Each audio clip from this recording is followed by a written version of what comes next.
जैसे जैसे चुनाव की प्रक्रिया आगे बढ़ती जा रही है, या यूँ कहिए कि जो चुनाव अपने अंतिम पड़ाव तक जाते जा रहा है, वैसे वैसे विपक्षी दलों का या उनकी नैरेटिव सेट करने वालों का एजेंडा भी चेंज होते जा रहा है। इसमें दो तीन चीजें, एक अभी नया नया निकल के आया है, फॉर्म 16C के बारे में बताया जा रहा है कि 1 करोड़ जो वोट है वो गलत तरीके से डाल दिए गए हैं। दूसरा कि बीजेपी 400 क्रॉस नहीं कर सकती, और इस चीज को लागू करने में या इसको बल देने में जो नए नए यूट्यूबर पत्रकार जो हैं, जो मीडिया हाउस से छोड़कर अपना अपना यूट्यूब चैनल बनाकर और ऐसे ऐसे जो आकलन करके बता रहे हैं कि 400 बीजेपी क्रॉस नहीं कर पाएगी। इवन मतलब योगेंद्र यादव बोल रहे हैं कि 268 सीट भी नहीं क्रॉस कर पाएगी एनडीए, और ये भी बोल रहे हैं कि बीजेपी कैसे बोल रही है 400 सीट क्रॉस कर जाएगी, ये जोरों से ज्यादा बोल रहे हैं। ये सारे लोग का लब्बो लोहाब ऐसे ही हैं, और इसी हिसाब से एग्जिट पोल के थोड़े थोड़े जो एग्जिट पोल के जो बोल सकते हैं कि अपने को सिरमौर समझते हैं, ऐसे लोग भी जैसे कि CSDS के संजय हैं, ये लोग भी इसमें पार्टिसिपेट करने लगे हैं और अपने अपने आंकड़े देने लगे हैं। तो आज इसी बातों पे मैं चर्चा करूंगा और आपको बताऊंगा कि इसके पीछे का एजेंडा क्या है और क्यों ये एजेंडा चलाया जा रहा है। लेकिन उससे पहले अगर आपने मेरे चैनल को सब्सक्राइब नहीं किया तो सब्सक्राइब जरूर करें, दोस्तों के साथ, सगे संबंधियों, रिलेटिव के साथ वीडियो को लाइक करें, शेयर करें और कमेंट करते रहें। कमेंट हमेशा आपका भावनाएं, आपका कमेंट हमारा मार्गदर्शन करता है, बताता है कि कौन सी जगह पे हम सही हैं, कौन सी जगह पे हम गलत कर सकते हैं। तो इसलिए सुधार करने का एक बोल सकते हैं अंदेशा देता है आपका कमेंट। तो कमेंट करते रहिए। चलिए वीडियो को शुरू करते हैं। अब कहानी ऐसा कि पहले हम करते हैं कि जो फॉर्म 17C है वो क्या है। जहां मतदान जिस बूथ पे खत्म होता है तो उसमें कोई भी ऐसा चीज, एक सुप्रीम कोर्ट में मामला चला गया, लेकिन विपक्षी दलों को एक हथियार मिल गया, क्योंकि इतने दिनों से वो जो एजेंडा चला रहे थे कि बीजेपी जो है 400 छोड़िए 300 या 150 के नीचे सिमट रही है, वो तो अब चुनाव खत्म हो रहा है, जो बात होगी उनको भी पता है कि 2 फेज के बाद धीरे धीरे एग्जिट पोल आने लगेंगे। और जो एग्जिट पोल में अभी तक 2 फेज के 3 फेज के पहले से जो बता रहे हैं कि डाउट है बीजेपी आंकड़ा को टच करेगी कि नहीं, सरकार बनाएगी कि नहीं, वैसे वोटिंग परसेंटेज नहीं दिख रहा है। मैं इनडायरेक्टली बोलना है क्योंकि ऐसे बोल भी नहीं सकते खुल के। वो चीजें अब वो धीरे धीरे एग्जिट को पोल के बाद भी शिफ्ट होने लगेगा, तो नैरेटिव सारा चेंज हो जाएगा 1 तारीख के बाद। लेकिन इसके 1 तारीख के पहले इनका इसलिए होता है, चाहे जो भी हो, क्योंकि मैं संदीप जो चौधरी आजकल वो न्यूज़ 24 छोड़ के आजकल ABP पे है, तो उनका तो एजेंडाधारी है और आज तक उनका आकलन कभी सही नहीं हुआ है। लेकिन उनका आदत है 4-5 ऐसे लिबरल को बैठा देंगे, उनको बोलने का मौका, वो अपनी ज्ञान देते हैं। और उनका मैं कह रहा हूं, आप मेरे को मत बोलो कि मैं एजेंडा या गोदी मीडिया, तो बेकार की बात है। आप इनको उठाओ, इनके वीडियो उठाओ 2014 से लेकर, और आप बता दो कि इनके 99% वीडियो सारे गलत होते हैं, फेक होते हैं, जो तथ्यों से बहुत दूर होते हैं। इसलिए इनको पहले सवाल करो कि आप 2014 से जो नैरेटिव चला रहे हो, जो चीज बताते आ रहे हो, हमेशा गलत साबित होता है। ऐसा क्यों? अब फॉर्म 16C क्या है कि जिस बूथ पे जब पोलिंग बंद होता है तो दोनों जो पार्टी के प्रतिनिधि होते हैं या पार्टी के, और जो वहाँ के पोलिंग जो वो होता है, जो इलेक्शन कमीशन का प्रतिनिधि होता है, उसके सामने वो बंद करके सील किया जाता है और वोट काउंट भी बताया जाता है। तो इसमें अब क्या गड़बड़ी हो सकता है, ये तो मतलब कैसे ये लोग ढूंढते रहते, वो तो बाद में तो सुप्रीम कोर्ट में भी चला गया। उन्होंने बोला कि भाई इसको आप ट्रांसपेरेंसी से रिलीज कर दो, तो ठीक आगे आने वाला है। क्योंकि इनको किसी न किसी से जनता के बीच में ये भावना बैठाना है, या एक बोल सकते कंफ्यूजन पैदा करना कि हम बीजेपी गलत कर रही है या इलेक्शन कमीशन बायस्ड है। जो इलेक्शन कमीशन के चीफ 1952 से लेकर 2014 तक केवल प्रधानमंत्री नियुक्त करता था, वो इलेक्शन कमीशन सही था, वो बायस्ड नहीं था। राजीव गांधी ने 3 सेशन को साइडलाइन करने के लिए 2 और अतिरिक्त चुनाव आयुक्त को नियुक्त किया, वो सही था। लेकिन आज विपक्षी दल भी उस चयन प्रक्रिया में शामिल है तो वो गलत है। छोड़िए, इस बात को यहीं छोड़ते हैं। अब आते हैं कि जो ओपिनियन, जो एग्जिट पोल दे रहे हैं, जो ऐसे जो लोग हैं वो बता रहे हैं, वो उनका बारे में बता देता हूं कि वो लोग कैसे। 2014 में जो CSDS के जो संजय कुमार है, उनका ओपिनियन पोल, एग्जिट पोल देखिए, उन्होंने दिया था बीजेपी को, NDA को मिलाकर, और 2014 में दिया था CSDS ने 289 सीट, मतलब 289 सीट इन्होंने दिया था, जो CSDS ने 89 और 287 से उनके बीच में दिया था, ठीक है। NDA को दिया था। अब इसमें बीजेपी को उन्होंने 230 से 242 सीट दिया था। ये 2019 का आंकड़ा बता रहा हूँ, 14 का। अब यही बात जब आंकड़ा आता है 2019 में, तो 2019 में इनका जो ओपिनियन पोल है या एग्जिट पोल है, वो क्या बताता है आपको बताता हूँ कि 2000 जो इन्होंने दिया था, जो है CSDS ने, इन्होंने दिया था 2000, देखिए एक मिनट, हाँ,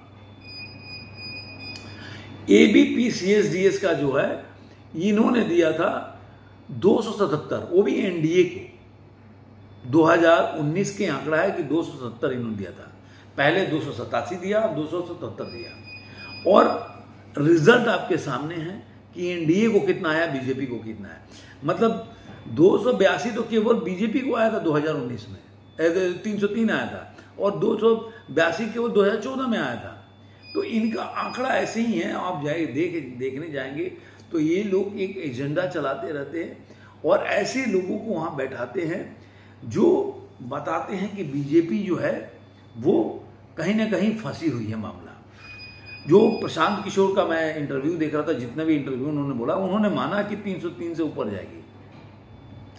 जब उन्होंने इसके पहले जो बीजेपी के खिलाफ में प्रेडिक्शन किया था, जबकि कर्नाटक बंगाल में कि 100 के नीचे बीजेपी सिमट जाएगी, तब तो सही थे, वो गोदी मीडिया नहीं थे। लेकिन अब वो जो बोल रहे हैं कि 303 के ऊपर बीजेपी जाएगी, तो वो गोदी मीडिया हो गया।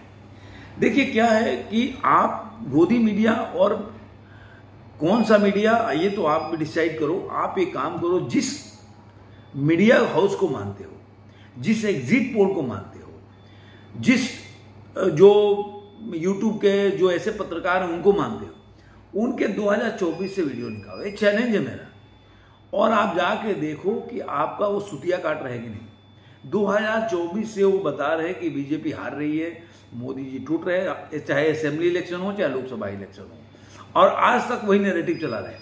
फिर भी आज आप आंख बंद करके उन पर विश्वास करते हो, मिलियन में व्यू देते हो, और उनको एक पैसा भी गाली नहीं देते हो, बोलते हो कि नहीं ये तो बहुत अच्छे पत्रकार हैं। मतलब जो आदमी अगर सही आकलन करता हो, उसकी आकलन 1-2% गलत हुआ हो, 4%, 5% गलत हुआ हो, और जो बंदे का 90% आकलन गलत हो रहा है, उससे आप बोलोगे कि वो सही है वो गलत है। तो ये आपके विवेक पे छोड़ देता हूं कि आप जो बोलते हैं कि जितने भी आप जाइए मीडिया हाउस में, जहां पे आप चल रहा होगा कि बीजेपी 150 पे टिक रही है। अब मैं एक सवाल है कि बीजेपी को बोल रहा है कि 400 के क्रॉस नहीं कर सकती या 200 के नीचे कर देगी, तो बीजेपी को कैसे पता है? तो ये आपको भी एक काउंटर सवाल है कि आपको कैसे पता है कि बीजेपी 100-150 के नीचे सिमट जाएगी?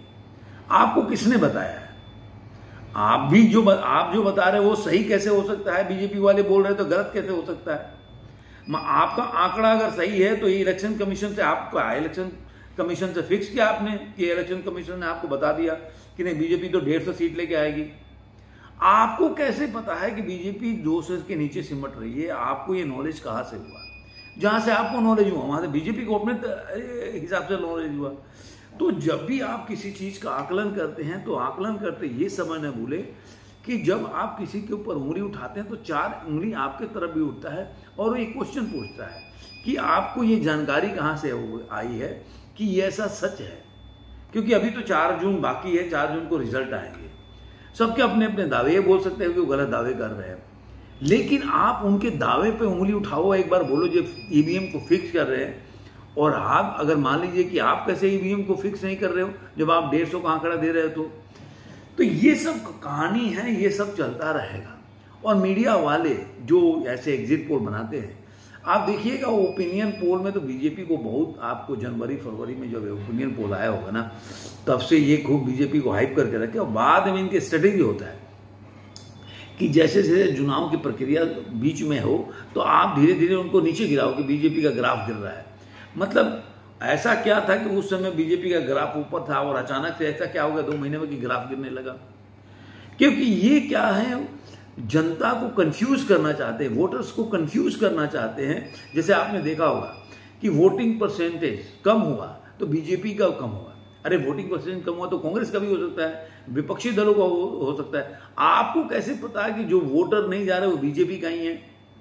और वोटिंग परसेंट अगर बढ़ रहा है तो आप कैसे मानोगे कि बीजेपी का नहीं बढ़ रहा है, कांग्रेस का ही बढ़ रहा है या विपक्षी दलों का बढ़ रहा है? तो ये सब आप अपने हिसाब से नैरेटिव सेट करते हो। वोटिंग परसेंट कम होना और ज्यादा होने से कोई फर्क नहीं पड़ता आज के टाइम में। आपने देखा होगा गुजरात में ऐसे ही वोटिंग परसेंट 10% कम हुआ, लेकिन बीजेपी 150 से ऊपर सीट लेके आई। तो इन चीजों का आप आकलन करके करोगे तो आपको कहीं भी सही चीजों पे सही आप निर्णय पे नहीं पहुंच पाओगे, निष्कर्ष पे नहीं पहुंच पाओगे सच्चाई क्या है। आपको एक रॉकेट साइंस नहीं है कोई इस चीज को समझने के लिए कि बीजेपी या एनडीए की सीट कितनी आ रही है। जो भी बोल रहे हैं तो ये बोल रहे हैं कि महाराष्ट्र में बिहार में कांटे का फाइट है, ये कोई नहीं बोलेगा कौन कितना जीत रहा है। तो बीजेपी को मानता हूं कि बीजेपी अगर 50% भी अगर लॉस करती है तो बीजेपी तो ऑलरेडी 50% पे थी। मतलब आप देखिए तो 25 में से 23 सीट जीता था और बिहार में 17 सीट ही जीते थे। तो वहां पे उतना भी सीट लेके आते हैं तब भी 303 का आंकड़ा क्रॉस करते हैं। और उसमें अगर उड़ीसा और बंगाल में जो लग रहा है कि कुछ सीट बढ़ेगी तो एक कोई रॉकेट साइंस है। दूसरा, आप कहीं भी घूमोगे तो आपको ये लगना चाहिए कि ऐसा कोई माहौल है जो आप सोचिए कि अगर कांग्रेस का वोट शेयर देखें तो बीजेपी का ओवरऑल 37% से ऊपर वोट शेयर था और कांग्रेस का 19%, मतलब 20% क्या था, 17-18% का दोनों के बीच में गैप है। तो 17-18% गैप को भरने के लिए आपको कहीं ऐसा लग रहा है कि इस तरह का कोई लहर चल रहा हो, ऐसा कोई उसके खिलाफ लोग खड़े हों कि नहीं बीजेपी को वोट नहीं देना है। अब जो लोगों ने बीजेपी को वोट नहीं दिया उससे पूछोगे तो बोलेंगे ही बोलेंगे, लेकिन जिन्होंने बीजेपी को वोट दिया है उनमें से 10 आदमी से पूछो कि आपने पहले किसको वोट दिया है, आज किसको दे, तो सेम आदमी को वोट देगा। हमारी नाराजगी हो सकती है ऐसा बोलते हैं लोग, लेकिन नाराजगी का मतलब ये नहीं है कि हम जाकर दूसरे किसी को वोट दे दें। तो ये एक अलग चीज हो सकती है। मेरा बेरोजगारी, महंगाई 1952 से ये मुद्दा रहा है, लेकिन इससे हिसाब से ये नहीं है कि ये मुद्दा जो है कभी भी वोट प्रतिशत को प्रभावित करता है, ऐसा मेरा मानना है। तो ये मेरा आकलन था। आपको ये कैसा लगा आकलन जरूर बताइएगा कमेंट बॉक्स में। आज के अंक में इतना ही, फिर मिलेंगे किसी और वीडियो में, तब तक के लिए धन्यवाद।